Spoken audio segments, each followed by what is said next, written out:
You're listening to Short History Shorts Audio, where history speaks louder than images.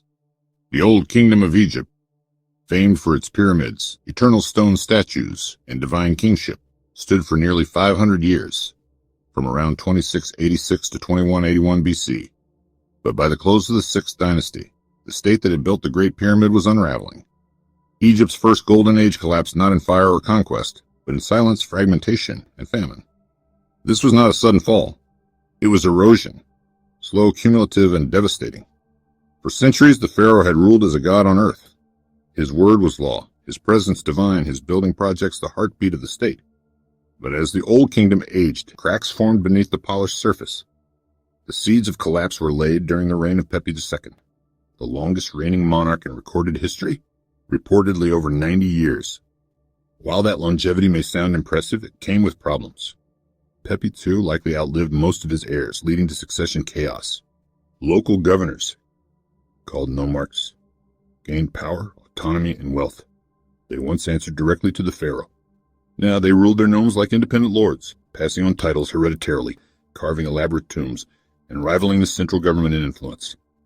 At the same time, the monumental building projects of earlier dynasties strained resources.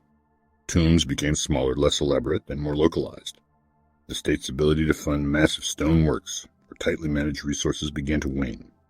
The central bureaucracy, once the spine of Egyptian stability, weakened.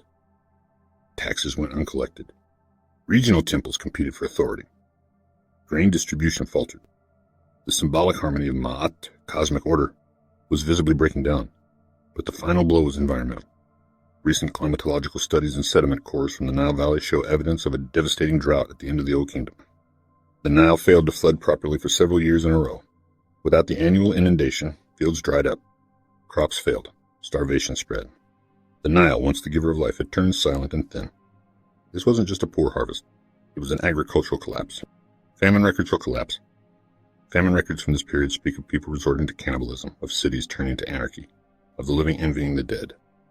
The once stable pyramid state devolved into a decentralized patchwork of regional rulers struggling to maintain order.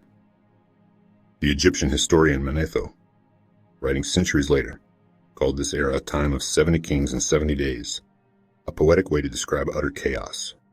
Royal tombs stop appearing in the capital Memphis. Instead, we find scattered power centers, competing nomarchs and no clear ruler of all Egypt. The collapse of the Old Kingdom marks the beginning of the First Intermediate Period, a phase of political fragmentation and local rule. No longer unified under one god-king, Egypt became a land of shifting alliances, minor dynasties, and civil strife. And yet, the cultural memory of the Old Kingdom never faded.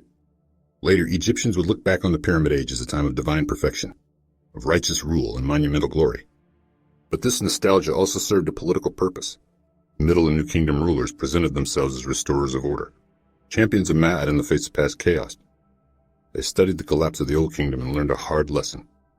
Divine kingship, without balance and oversight, was vulnerable. So how did Egypt rise again? That would come later with the rise of